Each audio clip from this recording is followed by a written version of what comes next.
ഇതളുകൾ കോർത്തുവച്ചു എൻ്റെ മനതാരിൽ നിനക്കൊരു മാല ചാർത്തി.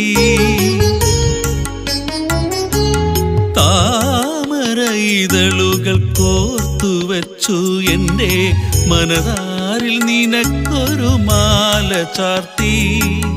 അമ്പോരുഹമാല ചാർത്തിയ നിന്നെ കാണുവാനെന്തൊരു ഭംഗിയാണേ.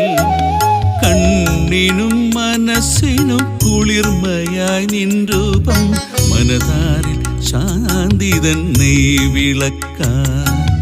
മനതാരിൽ ശാന്തി തന്നെ വിളക്കാൻ. മോഹിച്ചു പോയി ഞാൻ മുകുന്ദ നിന്മാറിലൊരു മാല ചാർത്താനായി.